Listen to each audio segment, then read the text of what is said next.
The moment I stepped off the bus in Rishikesh, I felt it, a palpable energy, a sense of peace. The air was different here, cleaner, lighter. The Ganges flowed nearby, its waters a mesmerizing shade of blue-green. I took a deep breath. This was it, the yoga capital of the world. Rishikesh sits nestled in the foothills of the Himalayas. It's a place where the ancient and modern collide in the most beautiful way. Saffron-robed sadhus walk alongside backpack-toting tourists. The sound of temple bells mingles with the honk of auto rickshaws. It's a sensory feast, a place of contrasts and harmonies. Here, the spiritual isn't some abstract concept, it's tangible. You can see it in the reverence of pilgrims bathing in the Ganges. You can hear it in the chants echoing from ashrams. You can feel it in the very air you breathe. Rishikesh isn't just another pretty town in India. It's steeped in mythology and spirituality. The very name Rishikesh means locks of the sage. It refers to an ancient legend. They say Lord Vishnu appeared here in the form of Rishikesha to a devout yogi. The town has been a beacon for spiritual seekers ever since. For Hindus, Rishikesh is one of the holiest places on earth. It's part of the Chardham pilgrimage circuit. Pilgrims believe that bathing in the Ganges here washes away sins. But it's not just about ritual, there's a deeper significance. Rishikesh is seen as a gateway, a threshold between the material world and the spiritual realm. Whatever the reason, there's no denying the town's spiritual pull. It's palpable, you can feel it in the air. If Rishikesh is the world's yoga capital, then its streets are the yoga mat of the planet. Every morning as the sun peaks over the Himalayas, the town comes alive with the sound of Om. Yoga sessions begin on rooftops, in ashrams, by the riverside. It's a beautiful sight, bodies stretching, minds calming, spirits awakening. I decided to dive in headfirst. I signed up for a month-long yoga teacher training course. It was intense. We'd start at 5 a.m. with meditation, then asana practice, philosophy classes, anatomy lessons.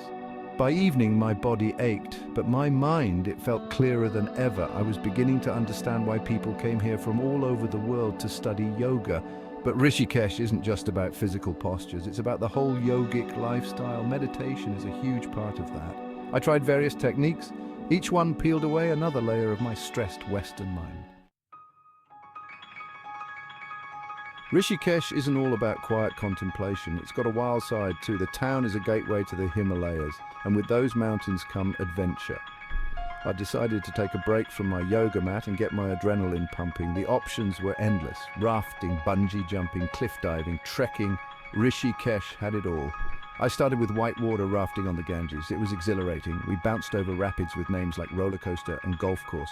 The icy water splashed my face. The guide shouted instructions. My heart raced. For those few hours, I wasn't thinking about enlightenment. I was purely in the moment, living, breathing, surviving each rapid. Next, I tried bungee jumping. The platform was 83 meters high. As I stood there looking down, I felt terror, but also a strange calm. Wasn't this what yoga was all about? Facing your fears? I jumped. For a few seconds, I was flying. Section 5, Sacred Spaces, Temples and Ashrams of Rishikesh. Rishikesh's skyline is dotted with temples and ashrams. They're not just buildings, they're the town's beating heart, pulsating with life and devotion. Each one has a story, a unique energy that resonates with the soul. I made it my mission to explore as many as I could. The diversity was astounding, each place offering something new. From ancient stone structures to modern complexes, the variety was immense. Each offered a glimpse into a different aspect of spirituality, a different path to enlightenment. The Triveni Ghat was my first stop on this spiritual journey. It's where the three holy rivers, Ganges, Yamuna and Saraswati, are said to meet, creating a powerful confluence. Every evening, the Aarti ceremony here is a spectacle to behold. Flames dance on the water, chants fill the air. The devotion is palpable, almost tangible. I stood there amidst the crowd, feeling a part of something ancient and profound, something timeless. It was a moment of connection, a bridge to the past, to the people around me, to the tradition, to India itself, a land steeped in spirituality. Then there was the Sivananda Ashram, a place of deep learning and reflection. It's one of the oldest in Rishikesh, a cornerstone of spiritual education. I attended a satsang there, a gathering of like-minded souls. We sat cross-legged on the floor as a Swami spoke about the nature of reality, unraveling the mysteries of existence. The questions from the audience were deep, philosophical.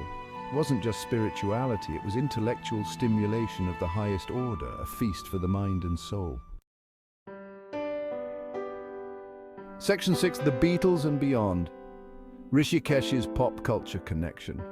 Rishikesh's spiritual reputation got a major boost in 1968. That's when the Beatles arrived.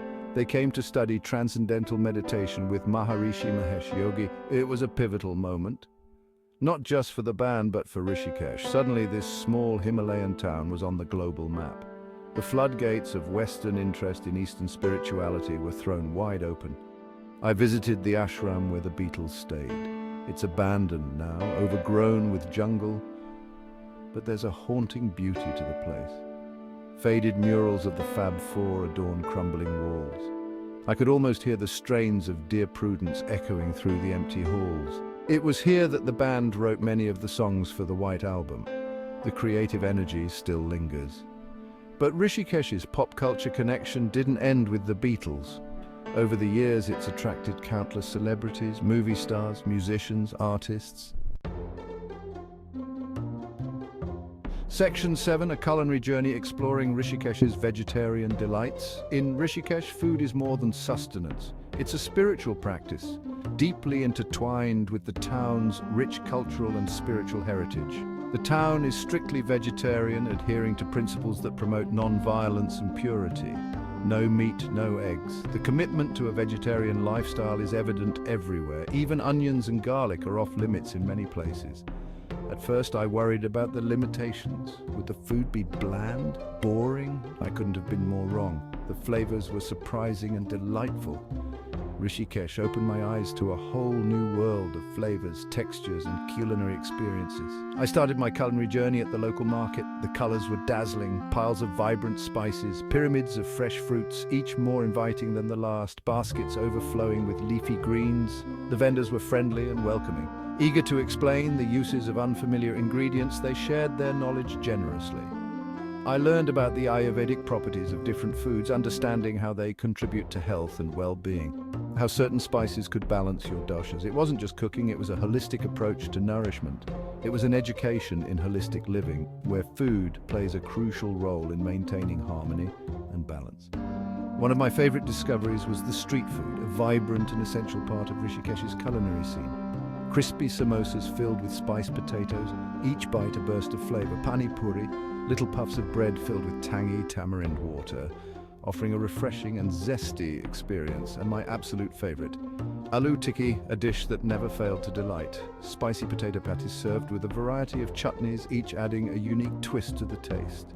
I'd often make a meal of these, sitting by the Ganges, watching the world go by, feeling a deep connection to the place and its people. Section 8, Accommodation Options, from ashrams to luxury resorts.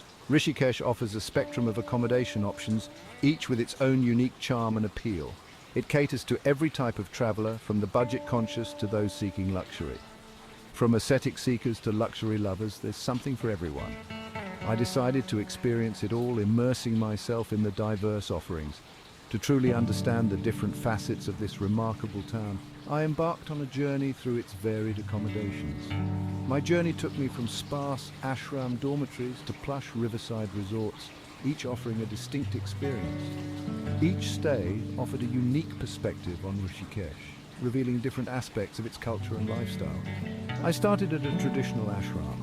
The room was basic, yet serene. A thin mattress on the floor, a small desk, and minimal amenities.